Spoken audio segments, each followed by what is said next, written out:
बहुत ज़्यादा बोल देते सभापति महोदय, बजट 2025-26 में मेरे को बोलने का मौका दिया, इसलिए बहुत बहुत धन्यवाद। सभापति महोदय, हमारे प्रदेश के मुख्यमंत्री भजनलाल जी और उप मुख्यमंत्री दिव्या कुमारी जी ने एक शानदार बजट दिया, इसलिए मैं भजनलाल जी को और उप मुख्यमंत्री जी को बधाई और धन्यवाद दूंगा। मैं बधाई धन्यवाद देते मेरे 8 करोड़ जनता राजस्थान की बधाई दे रही है कि किसान, गरीब, महिला सबका बजट है और इस बजट में सबका ध्यान रखते हुए विपक्ष को कुछ बोलने का मौका नहीं मिल रहा था, इसलिए विपक्ष कोई बात देख रहा था, कोई बात बिना बात के आज विपक्ष बाहर बैठा है, ये दुर्भाग्य की बात है। मैं सभापति महोदय, राजस्थान विधानसभा का ये काला अध्याय,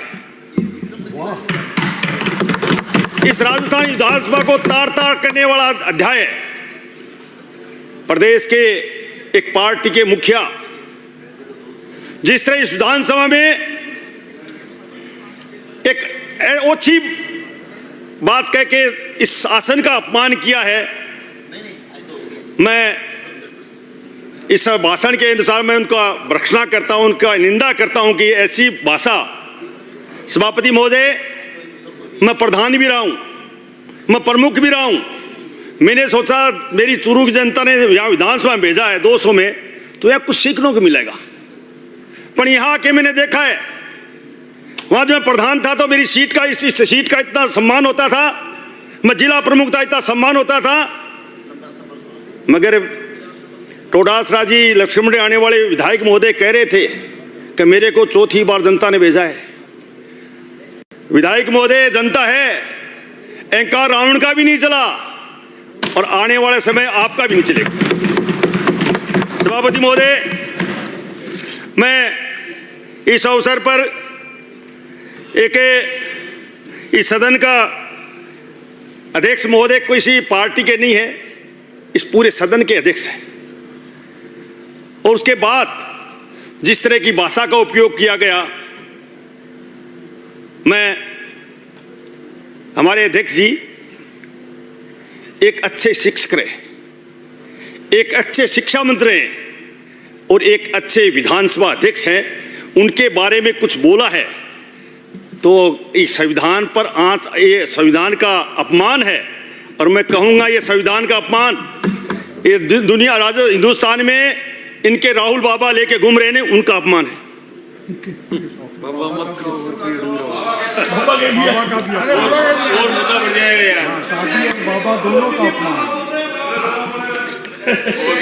एक सभापति महोदय, एक दादी का सम्मान, हमारे यहाँ विधानसभा में कहा गया दादी से घर चलता था। बचपन में देखते थे घर में अगर खाना भी खिलाती दादी तो सबसे पहले बच्चों को खिला के सबको खिलाती थी, दादी का इतना सम्मान था, उसमें बवाल करके बाहर गए हैं। मेरे समझ की पारे की बात है। अध्यक्ष सभापति महोदय, मैं सर्वप्रथम धन्यवाद देना चाहूँगा मुख्यमंत्री महोदय को, जिन्होंने विकास की कल्याणकारी को दिग्ग दृष्टिकोण रखते हुए 120 पन्नों के ये बजट ही प्रस्तुत किया। राजस्थान का ये बजट विकसित, शिक्षित और खुशहाल राजस्थान बनाने के समित है। बजट की लिखी गई हर बात पूरा करने का सरकार का कार्य है, कर्तव्य है। हमारी सरकार पूर्णतः कांग्रेस सरकार की तरह थोथी घोषणा नहीं करती, नहीं बल्कि पूरी करने की हिम्मत रखती है, जिसे देखा भी जा सकता है। हमारी सरकार ने जन घोषणा पत्र में 58% घोषणा केवल 1.25 साल में पूर्ण की है। साथ ही 73% घोषणा धरती उतारने का काम किया है। कांग्रेस की तरह घोषणा भीड़ नहीं है। मैं मुख्यमंत्री जी को इसलिए आभार व्यक्त करना चाहूँगा कि 70 साल की आज़ादी के बाद मेरे चूरू जिले को भूगोलिक दृष्टि से देखते हुए मरुस्थलीय जिला बनाया है।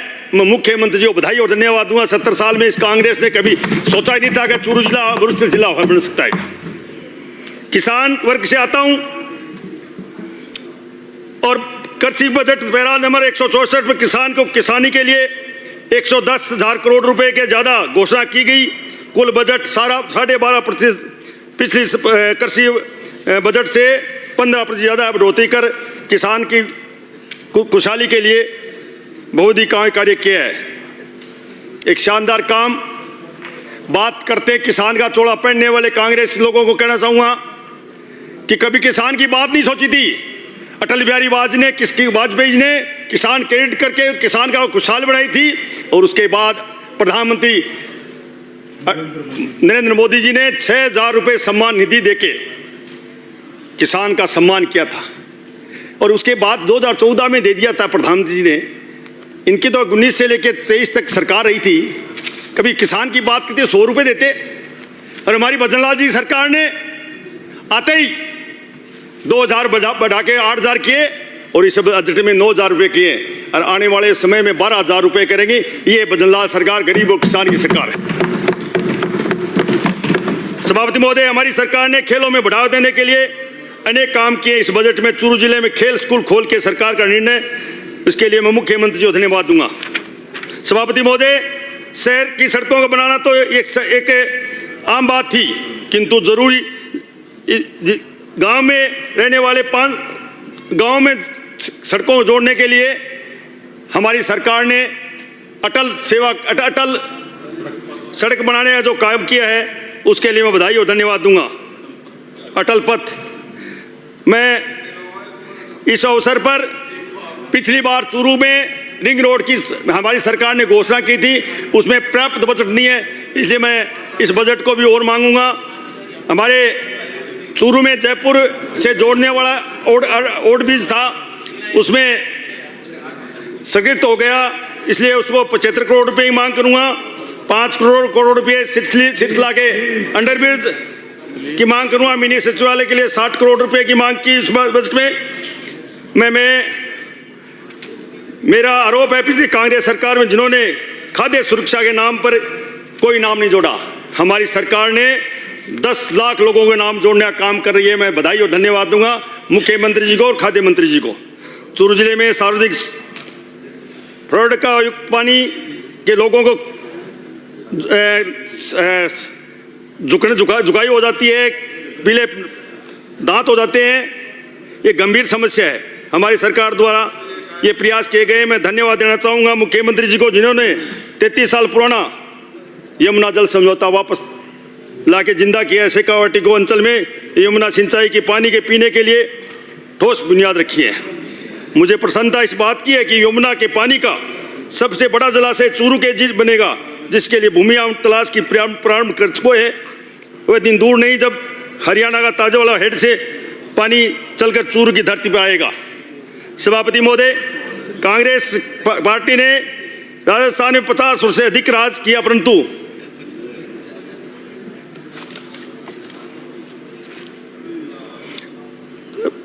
पानी की समस्या के समाधान हेतु प्रयास नहीं किया। मैं धन्यवाद देना चाहूँगा देश के प्रधानमंत्री जिन्होंने जल जीवन मिशन में 2028 तक बढ़ाकर चूरू वासियों को घर घर पानी देने का सपने को साकार किया है। राजस्थान के 17 जिलों में बनी राम जल सेतु लिंक परियोजना धरती लाने का 9,000 करोड़ रुपये अधिक राशि प्रावधान करने का सरकार को धन्यवाद। मैं साथ ही धन्यवाद देना चाहूँगा जलदा मंत्री जी को जिन्होंने आगामी वर्ष में 20 लाख घरों को पानी पहुँचाने के बजटीय घोषणा में 41,000 करोड़ से ज़्यादा निविदा की है। मैं मुख्यमंत्री जी को धन्यवाद दूंगा। सीरेट एनएच को चूरू के लिए 450 करोड़ रुपये योजना में शामिल किया गया तथा बाढ़ के लिए आवश्यक धनराशि देने की घोषणा की। मैं स्वागत करता हूं। अध्यक्ष महोदय, अंत में मैं यही कहूंगा कि ये बजट राजस्थान के विकास के लिए नींव का पत्थर साबित होगा। किसान, गरीब और बेरोजगार महिलाओं को या हित में आने वाला समय ये बजट शासन हथियार बनेगा। मैं शुभकामना सहित मुख्यमंत्री जी को बधाई और धन्यवाद दूंगा। धन्यवाद। श्री रमेश नीचे। माननीय सभापति महोदय, आज